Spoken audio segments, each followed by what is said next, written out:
जय हिंद साथियों। आज बात करने वाले हैं कैप्टन मनोज कुमार पांडे जी के बारे में। अगर मुझे अपने आप को साबित करते वक्त मौत भी मेरे सामने आई तो मैं मौत को भी मार दूंगा, ये कहा था मनोज कुमार पांडे जी के बारे में। आज इन्हीं के बारे में वीडियो रहेगी।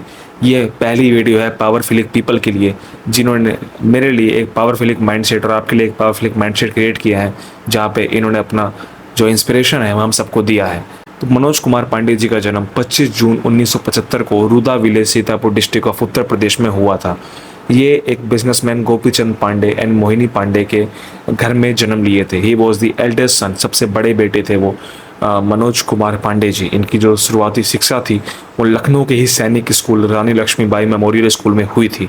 ये स्टार्टिंग से ही बॉक्सिंग और डिफरेंट टाइप्स की बॉडी बिल्डिंग, जो कि डिफेंस एस्पिरेंट की चाह होती है, उसमें ये इंटरेस्टेड थे और काफ़ी अव्वल भी थे।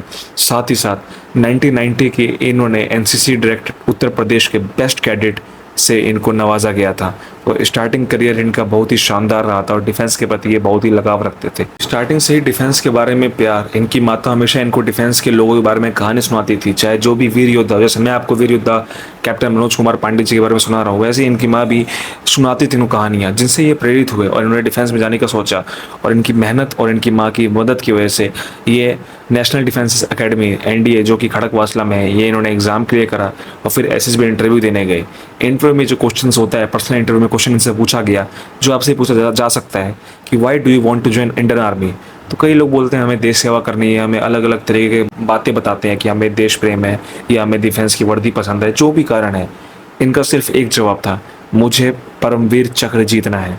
समझ सकते हो आप कितनी बड़ी बात कह दी इन्होंने, परमवीर चक्र। लोगों को लगता है कि लोग फेंकते हैं ये है, लेकिन इनमें वो था, तभी इन्होंने वो बोला परमवीर चक्र में जीतना है। और इनका सिलेक्शन हो गया एसएसबी इंटरव्यू में और 7 जून 1997 को ये एज ए लेफ्टिनेंट अपॉइंट हुए 11 गोरखा राइफल्स में। 1999 में जब कारगिल युद्ध शुरू हुआ, तब कैप्टन मनोज कुमार पांडे जी की जो सियाचिन ग्लेशियर में पोस्टिंग थी वो काफ़ी हद तक ख़त्म हो गई थी और वापसी वो पुणे अपने पीस टाइम लोकेशंस में जा रही थी।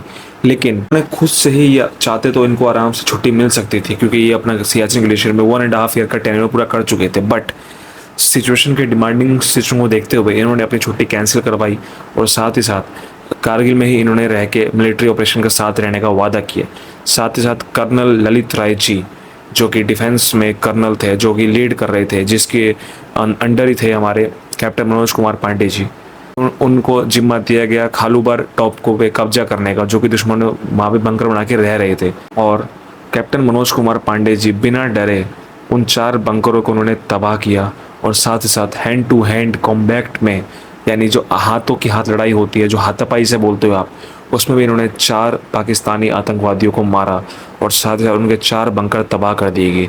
इसी के दौरान आखिरी बंकर तबाह करते करते ग्रेनेड जो है उनके फोरहेड पे ही फट गया, जिसकी वजह से उनकी शहादत हुई, जिसकी वजह से वो शहीद हुए।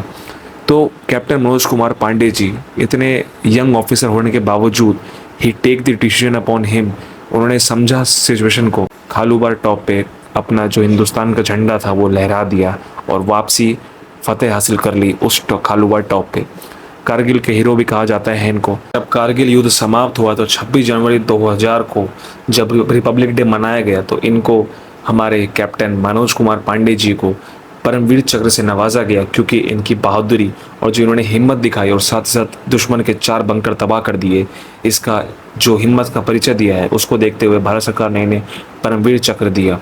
इनके पिताजी गोपीचंद पांडे जी ने इनका परमवीर चक्र लिया और साथ ही साथ कैप्टन मनोज कुमार पांडे जी देश के लिए हमेशा के लिए अमर हो चुके हैं। अगर आप आज भी नेशनल डिफेंस एकेडमी में देखो तो आज भी मनोज पांडे जी के नाम से उनका एक ब्लॉक रखा गया है। साथ ही साथ यूपी के सैनिक स्कूल जहाँ से इन्होंने पढ़ाई करी थी, वहाँ पे इनके नाम से एक ऑडिटोरियम बना है, मनोज पांडे जी का ऑडिटोरियम। साथ ही साथ नेशनल वॉर मेमोरियल दिल्ली में मनोज पांडे जी के नाम से स्टैचू बना है, जो कि गर्व की बात है।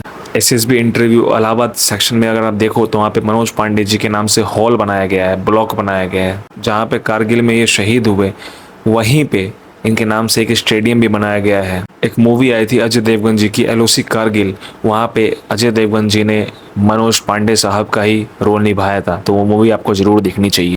आज से एक ऐसी सीरीज शुरू हो रही है पावरफिलिक पीपल के लिए। ये वो लोग हैं जिन्होंने हमारे माइंड, हमारे यूथ के माइंड को बदलने की सोच रखी है, और मैंने ये जिम्मा उठाया कि इस कहानी को दूर दूर तक फैलाना है। हम जो फालतू की स्टोरी सुनते हैं, फालतू की मूवी देखते हैं, इन देशभक्तों के बारे में जानना हमारे लिए गर्व की बात है। और कोई मेरे लिए वीडियो देखे या ना देखे, मुझे अपने ऊपर गर्व रहेगा कि मैं देश के जो अफसर हैं, देश के जो सेना के अधिकारी हैं, देश के लिए जिन्होंने अच्छा काम किया है, जिन जो इंस्पिरेशन के पात्र हैं, उनके ऊपर मैं वीडियो बनाता हूँ, ये आवाज़ में अपने नौजवानों तक पहुँचाता हूँ। इस चीज़ का मुझे हमेशा गर्व रहेगा। अगले पावरफुल पीपल हमारे लिए कौन होंगे, आप उनका नाम मुझे कमेंट में ज़रूर बताइएगा। जो कमेंट सबसे ज़्यादा होंगे मैं उन्हीं पे, अगली पावरफुल पीपल में उन्हीं को लूँगा। बाकी मिलते हैं आपसे अगली वीडियो में, तब तक के लिए जय हिंद।